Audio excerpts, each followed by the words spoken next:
ಶ್ರೋತೃ ಬಂಧುಗಳಿಗೆ ಮುಂಜಾನೆಯ ನಮಸ್ಕಾರಗಳು. ಇವತ್ತಿನ ದಿವಸ ನಾಯಕ ಅಂದರೆ ಯಾರು? ನಾಯಕನಿಗೂ ನಾವು ಗುರು ಅಂತ ಕರಿತೀವಿ. ಗುರು ಮತ್ತು ನಾಯಕ ಎರಡು ಒಂದೇ ಇವು. ಈಗ ರಾಜಕೀಯದಲ್ಲಿ ಗುರುಗಳಂತೆ ಇರ್ತಾರೆ. ಮಹಾತ್ಮ ಗಾಂಧೀಜಿಯವರಿಗೆ ಗೋಪಾಲ್ ಕೃಷ್ಣ ಗೋಖಲೆ ಇವರು ನಾಯಕರಾಗಿದ್ದರು. ಹೀಗೆ ನಾಯಕ ಅಂದರೆ ಯಾರು?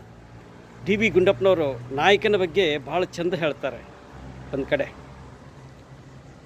ಸಾಮಾನ್ಯರಲ್ಲಿ ಪುಟ್ಟಿ ಸಾಮಾನ್ಯರೊಳು ಬೆಳೆದು ಭೂಮಿಪತಿ ಪಟ್ಟವನು ಜನತನಗೆ ಕಟ್ಟಲ್ ಸಾಮರ್ಥ್ಯದಿಂದವರನ್ನಾಳ್ದ ಲಿಂಕನನಂತೆ ಸ್ವಾಮಿ ಲೋಕಕ್ಕೆ ಯೋಗಿ ಮಂಕುತಿಮ್ಮ.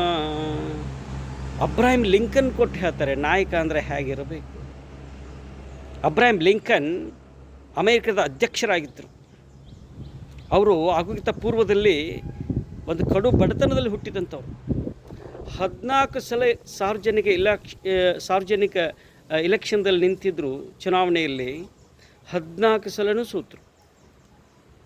ಆದರೆ ಮುಂದೊಂದು ದಿವಸ ಗೆದ್ದಾಗ ಜನರು ನೀವು ದೊರೆ ಆಗಬೇಕು, ನೀವು ಅಧ್ಯಕ್ಷರಾಗಬೇಕಂತ ಹೇಳಿ ಅವರಿಗೆ ಕೇಳಿಕೊಂಡ್ರು.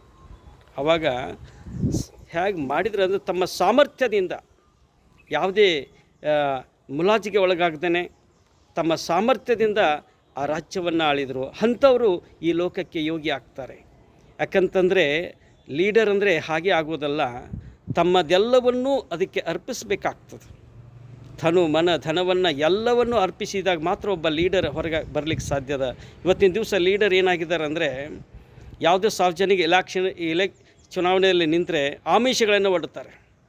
ನಾನು ಬ್ಯಾಗ್ ಕೊಡ್ತೀನಿ, ನಾನು ಸೀರೆ ಮತ್ತೇನೋ ಇಂಥವು ಇಸ್ತ್ರಿ ಕೊಡ್ತೇನೆ, ಅಂಥವು ಏನೇನೋ ಆಮಿಷಗಳನ್ನು ಒಡ್ಡಿ ಕುಕ್ಕರ್ ಕೊಡೋದು, ಅದನ್ನು ಕೊಡೋದು, ಬೇರೆ ಬೇರೆ ವಸ್ತುಗಳನ್ನು ಕೊಟ್ಟು ಆಮಿಷಗಳನ್ನು ಒಡ್ಡಿ ರೊಕ್ಕ ಒಂದು ಓಟಿಗೆ 10,000 20,000 ಅದನ್ನು ನಿಗದಿ ಮಾಡಿ ಅಷ್ಟು ಕೊಟ್ಟಿಗೆರಿಂದ ಹೋಟೆಲ್ ಗಿಟ್ಟಿಸ್ಕೋತಾರಲ್ಲ.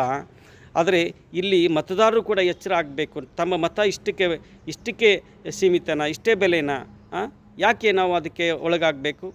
ಅದನ್ನಿಲ್ಲದೆ ಯಾರು ಸಾಮರ್ಥ್ಯದಿಂದ ಈ ರಾಜ್ಯವನ್ನು ಆಳ್ತಾರೋ, ಯಾರು ಸಾಮರ್ಥ್ಯದಿಂದ ನಮ್ಮನ್ನು ಈ ಒಳ್ಳೆಯ ಒಂದು ಪಥದತ್ತ ನಮ್ಮನ್ನು ಒಯ್ತಾರೋ ಅಂಥ ಲೀಡರಿಗೆ ನಾವು ತಮ್ಮ ಅಮೂಲ್ಯವಾದ ಮತವನ್ನು ಕೊಟ್ಟರೆ ಎಷ್ಟೋ ಒಳ್ಳೆಯ ಅಂಥವರು ಈ ಲೋಕಕ್ಕೆ ಯೋಗಿ ಆಗಬೇಕು. ಅದಕ್ಕೆ ಸಾಮಾನ್ಯರಲ್ಲಿ ಪುಟ್ಟಿ ಸಾಮಾನ್ಯರೊಳು ಬೆಳೆದು ಭೂಮಿಪತಿ ಪಟ್ಟವನು ಜನತನಗೆ ಕಟ್ಟಲ್ ಸಾಮರ್ಥ್ಯದಿಂದವರನ್ನಾಳ್ದ ಲಿಂಕನನಂತೆ ಸ್ವಾಮಿ ಲೋಕಕ್ಕೆ ಯೋಗಿ ಮಂಕುತಿಮ್ಮ. ಮತ್ತು ಇನ್ನೊಂದು ಕಡೆ ಕಗ್ಗದಲ್ಲಿ ಹೇಳ್ತಾರೆ, ಗರ್ವ ಪಡದ ಉಪಕಾರಿ ದರ್ಪ ಬಿಟ್ಟಧಿಕಾರಿ ನಿರ್ವಿಕಾರ ನಯನದಿ ನೋಳ್ಪುದಾರಿ ಸರ್ವಧರ್ಮಾಧಾರಿ ನಿರ್ವಾಣ ಸಂಚಾರಿ ಉರುವರೆಗೆ ಗುರುವವನು ಮಂಕುತಿಮ್ಮ. ಗರ್ವ ಪಡದ ಉಪಕಾರ ಮಾಡಿ ಗರ್ವ ಪಡಬಾರ್ದು. ನಾನು ಮಾಡಿದ್ದೆ, ನನ್ನ ಕಾಲದಲ್ಲಿ ಆಯಿತು, ನಾನು ಮಾಡಿದೆ ಅಂತ ಈಸಿಂದ ಗರ್ವ ಪಡುವ ಹಾಗಿಲ್ಲ. ಅಂಥವನು ನಾಯಕನಾಗಲಿಕ್ಕೆ ಯೋಗ್ಯ ಅಲ್ಲ. ಗರ್ವ ಪಡದ ಉಪಕಾರಿ, ದರ್ಪ ಬಿಟ್ಟ ಅಧಿಕಾರ ಬಂದ ಕೂಡಲೇ ದರ್ಪ ತೋರಿಸಬಾರ್ದು. ನೋಡಿ ಯಾವ ಥರ ಇದಾವೆ ನೋಡಿ, ಗರ್ವ ದರ್ಪ ಇವೇನಪ್ಪ ಅಂತ ಇಂಟರ್ಕನೆಕ್ಟೆಡ್ ವರ್ಡ್ಸ್ ಇವೆಲ್ಲ. ಗರ್ವ ಪಡದ ಉಪಕಾರಿ ದರ್ಪ ಬಿಟ್ಟ ಅಧಿಕಾರಿ ಇಂಥವ್ರು ಇರಬೇಕಂತೆ. ಉಪಕಾರ ಮಾಡಿ ಗರ್ವ ಪಡಬಾರ್ದು. ಆಮೇಲೆ ಗರ್ವ ಪಡದ ಉಪಕಾರಿ ದರ್ಪ ಬಿಟ್ಟ ಅಧಿಕಾರ ಬಂತಂದರೆ ದರ್ಪ ತೋರಿಸಬಾರ್ದು. ಆಮೇಲೆ ಹೇಳ್ತಾರೆ, ಒಳ್ಳೆಯ ದೃಷ್ಟಿಯಿಂದ ಸಮದೃಷ್ಟಿಯಿಂದ ನಾವೆಲ್ಲರನ್ನು ನೋಡಬೇಕು. ನಿರ್ವಿಕಾರ ನಯನದಿ ನೋಳ್ಪುದಾರಿ. ನಿರ್ವಿಕಾರ ನಯನ ಅಂದರೆ ಕಣ್ಣು, ನಿರ್ವಿಕಾರ ಅಂದರೆ ಒಳ್ಳೆ ಸಮದೃಷ್ಟಿ.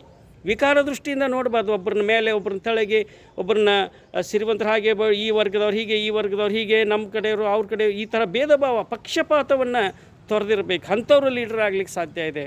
ಅದಕ್ಕೆ ಮುಂದೆ ಹೇಳ್ತಾರೆ, ನಿರ್ವಾಣ ಸಂಚಾರಿ ತನ್ನದೆಲ್ಲವನ್ನೂ ಅದಕ್ಕೆ ನೀಡಬೇಕು. ಸರ್ವಧರ್ಮಾಧಾರಿ ಎಲ್ಲ ಧರ್ಮದವರು ಇರ್ತಾರೆ, ಎಲ್ಲ ಧರ್ಮದವರನ್ನು ಪ್ರೀತಿಸಬೇಕು. ಅಂಥವರು ಲೀಡರ್ ಆಗಲಿಕ್ಕೆ ಯೋಗ್ಯ ಆಗ್ತದೆ. ಇವತ್ತಿನ ದಿವಸ ಕಾಲದಲ್ಲಿ ಹೇಳಿದ್ನಲ್ಲ, ಏನೇನೋ ಕೊಟ್ಟು ಕೆರೆಯಿಂದ ತಾವು ಲೀಡರ್ ಆಗಲಿಕ್ಕೆ ಜನಬಲ ಹಣಬಲ ಅಂತೇಳಿ ಹೋಗ್ತಾ ಇದ್ದಾರೆ. ಜನಬಲ ಹಣಬಲಕ್ಕಿಂತ ಬುದ್ಧಿಬಲದಿಂದ ನಾವು ಈ ಒಂದು ಅಧಿಕಾರವನ್ನು ನಾವು ಈ ಆಡಳಿತವನ್ನು ಮುನ್ನಡೆಸುವಂತೆಲ್ಲ ಮಾಡಿ ಆ ಬುದ್ಧಿಬಲದಿಂದ ಸಾಮಾನ್ಯರು ಕೂಡ ಆ ಒಂದು ತುಟ್ಟ ತುದಿಗೆ ಏರುವಂಥ ನಿಟ್ಟಿನಲ್ಲಿ ತಾವು ಕೆಲಸವನ್ನು ಮಾಡಿದರೆ ಅದು ಒಳ್ಳೆಯದಾದೀತು ಅನ್ನುವಂಥ ಮಾತನ್ನು ಈ ಸಂದರ್ಭದಲ್ಲಿ ಹೇಳಿ ನನ್ನ ಮಾತನ್ನು ಮುಗಿಸ್ತೀನಿ. ತುಂಬ ಧನ್ಯವಾದಗಳು.